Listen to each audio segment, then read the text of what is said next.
ইফতারে আমি সবসময় টক দইয়ের শরবতটাই খাই, আর ঘরে কিভাবে টক দইটা তৈরি করি আজকের পর্বে চলুন তাই দেখিয়ে দিচ্ছি। প্রথমে বাটির উপরে একটা স্ট্রেনার নিয়ে নিলাম। এখানে দিয়ে দিচ্ছি টক দই। আমি টক দইগুলোকে পানি ঝরানোর জন্য দিলাম, আর এটাকে দই বীজ হিসেবে ব্যবহার করব। চুলায় একটি প্যানে 1 লিটার দুধ জালে বসিয়ে দিয়েছি। মিশিয়ে দিয়ে অপেক্ষা করছি ফুটে আসা পর্যন্ত। একটু পরপর মিশিয়ে দিতে হবে যাতে প্যানের সঙ্গে লেগে না যায়। ভালো মতো ফুটে আসলে এই 4 কাপ দুধ জাল করে 3.5 কাপের মতো করে নিব।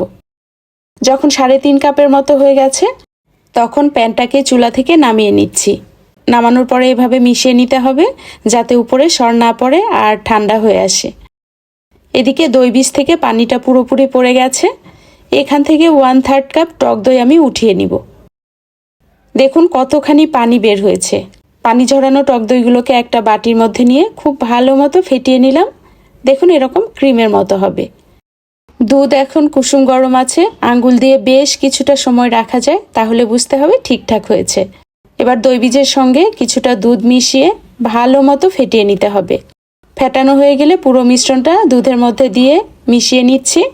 এই অবস্থায় যদি দুধের টেম্পারেচারটা খুব বেশি থাকে তাহলে দই বীজ মেশানোর সঙ্গে সঙ্গে কেটে যাবে, আবার অনেক বেশি ঠান্ডা হয়ে গেলে দইটা ঠিকঠাক মতো জমতে চাইবে না।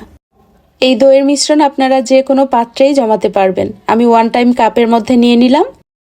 একটা প্যানের মধ্যে কাপগুলোকে বসিয়ে দিলাম, ঢাকনা দিয়ে দিলাম, ঢাকনার ছিদ্রটাকেও বন্ধ করে দিলাম। একটা টাওয়েল মুড়িয়ে রেখে দিচ্ছি সারা রাতের জন্য। এই পাত্রটাকে কিন্তু আর নড়াচড়া করানো যাবে না। এখানে মাটির পাত্রে এবং সিরামিকের পাত্রে একই রকমভাবে দইয়ের মিশ্রণ নিয়ে ফয়েল পেপার দিয়ে মুখটাকে খুব ভালো করে আটকে দিলাম। এগুলোকেও ঢেকে রেখে দিব সারা রাতের জন্য। পরের দিন দইগুলো ভালো মতো জমেছে, তবে পুরোপুরি সেট হওয়ার জন্য আমি 2 থেকে 3 ঘন্টার জন্য নর্মাল ফ্রিজে রেখে দিয়েছিলাম। নর্মাল ফ্রিজ থেকে বের করে কেটে দেখিয়ে দিচ্ছি। দেখুন দইগুলো কতটা পারফেক্ট হয়েছে। তবে দুধ জাল করার সময় যদি গুঁড়া দুধ মিশিয়ে নেন তখন দইটা আরও পারফেক্ট হয়। দই কাটার পরেও পানি ছাড়ে না। আশা করছি আজকের পর্বটি ভালো লেগেছে। পর্বটি ভালো লাগলে অবশ্যই ফ্রেন্ডস ও ফ্যামিলির সঙ্গে শেয়ার করবেন। ভালো থাকবেন সবাই। আল্লাহ হাফিজ।